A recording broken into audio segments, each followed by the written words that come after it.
87'də bir şeyxin oğlu olaraq dünyaya gəldim. Atam, qardaşım və doğmalarım can verərək öldülər. Mən isə onların intiqamını alacağıma söz verdim. Yanımdakı 7 mürhidlə yola düşdüm. Bir çox insan mənə qoşuldu.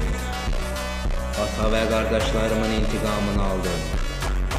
14 yaşımda böyük bir dövlətin əsasını qoydum. Qısa bir zamanda adımı bütün cahana tanıtdırdım.